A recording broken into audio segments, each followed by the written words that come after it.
Hello friends, എല്ലാവർക്കും പുതിയൊരു വീഡിയോയിലേക്ക് വീണ്ടും സ്വാഗതം. ചെറിയ കുട്ടികൾ മുതൽ മുതിർന്നവർ വരെ ഒരുപോലെ ഇഷ്ടപ്പെടുന്ന കടലമിഠായി എങ്ങനെയാണ് ഫാക്ടറിയിൽ നിർമ്മിക്കുന്നതിനെക്കുറിച്ച് ഇന്ന് നമുക്കൊന്ന് കണ്ടു നോക്കാം. അതോടൊപ്പം നിങ്ങൾ ആദ്യമായിട്ടാണ് ഈ ചാനൽ കാണുന്നതെങ്കിൽ ഇതുപോലെ നിങ്ങൾക്കൊരു അറിവ് നൽകുന്ന മറ്റു വീഡിയോകൾ കാണുവാനും ഇഷ്ടമായെങ്കിൽ ചാനൽ സബ്സ്ക്രൈബ് ചെയ്യാനും മറക്കരുത്. കൂട്ടുകാരെ, വലിയ മെഷീനുകൾ ഉപയോഗിച്ച് കടല വിളവെടുക്കുന്നത് നിങ്ങൾ കണ്ടിട്ടുണ്ടോ എപ്പോഴെങ്കിലും? ചിലരെങ്കിലും ഉണ്ടാവും കാണാത്തവരായിട്ട്. അതുകൊണ്ട് തന്നെ കടലമിഠായി ഉണ്ടാക്കുന്നതിന് മുമ്പ് നമുക്ക് കടല എങ്ങനെയാണ് വിളവെടുക്കുന്നത് എന്നുകൂടി ഒന്ന് കണ്ടു നോക്കാം.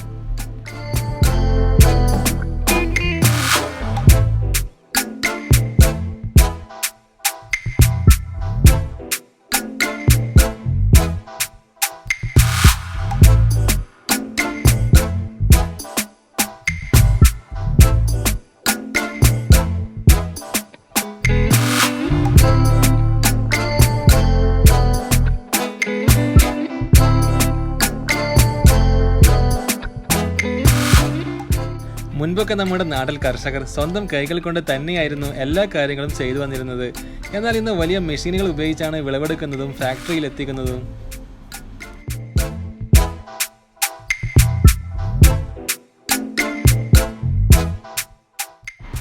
വിളവെടുത്ത കടലകൾ ട്രക്കുകളിൽ കയറ്റി ഫാക്ടറിയിൽ എത്തിച്ച് പുറന്തോട് കളയുന്നതാണ് കടല നിർമ്മാണത്തിന്റെ ആദ്യഘട്ടം. നിങ്ങൾ വിചാരിക്കുന്നുണ്ടാവും, വെറും ഒരു കടലമിഠായി ഉണ്ടാക്കുവാൻ വേണ്ടി മാത്രം ഇത്രയേറെ മെഷീനുകളും കടലകളും എന്തിനാണെന്ന്. എന്നാൽ കടലമിഠായികൾ മാത്രമല്ല ഇവിടെ നിർമ്മിക്കുന്നത്. മറ്റു രാജ്യങ്ങളിലേക്ക് കയറ്റി അയക്കുന്നതിനും കടല കൊണ്ടുള്ള മറ്റു ഉൽപ്പന്നങ്ങൾ നിർമ്മിക്കാൻ വേണ്ടിയും ഇത് ഉപയോഗിക്കുന്നു.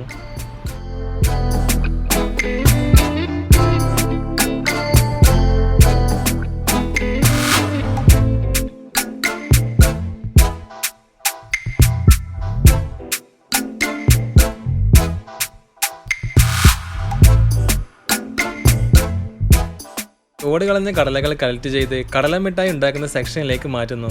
ഇവിടെ ഒരു കൺവെയർ ബെൽറ്റിലൂടെ കടത്തിവിട്ട് കടലയുടെ വലിപ്പം അനുസരിച്ച് വേർതിരിച്ചെടുക്കുന്നു.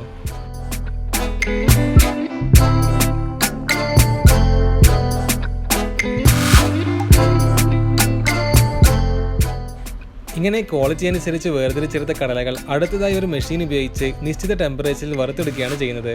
അതോടൊപ്പം തന്നെ പുറന്തലിയും റിമൂവ് ചെയ്തെടുക്കുന്നു.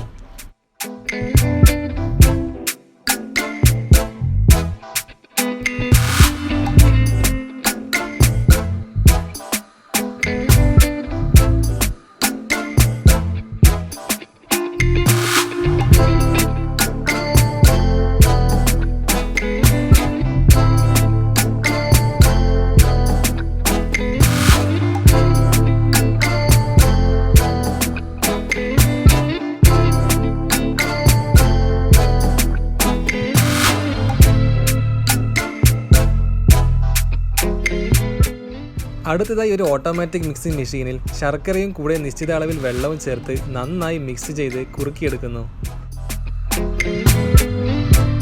ഇങ്ങനെ കുറുകി വരുന്ന ശർക്കരയിലേക്ക് നേരത്തെ തയ്യാറാക്കി വെച്ചിട്ടുള്ള കടലകൾ മിക്സ് ചെയ്യുന്നു. ഒരു നിശ്ചിത സമയത്തേക്ക് ഈ മിക്സിംഗ് ഇവിടെ തുടർന്നുകൊണ്ടേയിരിക്കുന്നു.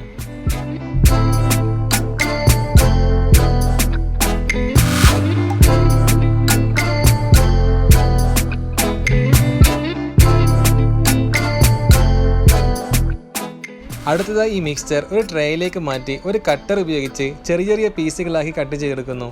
പിന്നീട് ഇവർ കൂളിംഗ് ചേമ്പറിലേക്ക് നിശ്ചിത സമയത്തേക്ക് തണുപ്പിക്കാൻ വേണ്ടി ആരംഭിക്കുന്നു.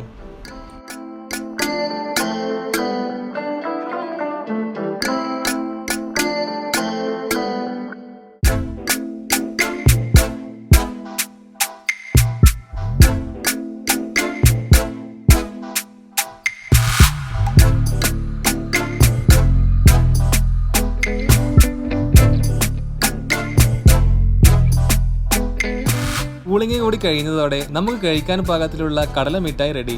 ഇനി അവസാനമായി ഒരു ഓട്ടോമാറ്റിക് മെഷീൻ ഉപയോഗിച്ച് ഭംഗിയായി പാക്ക് കൂടി ചെയ്തെടുക്കുന്നു.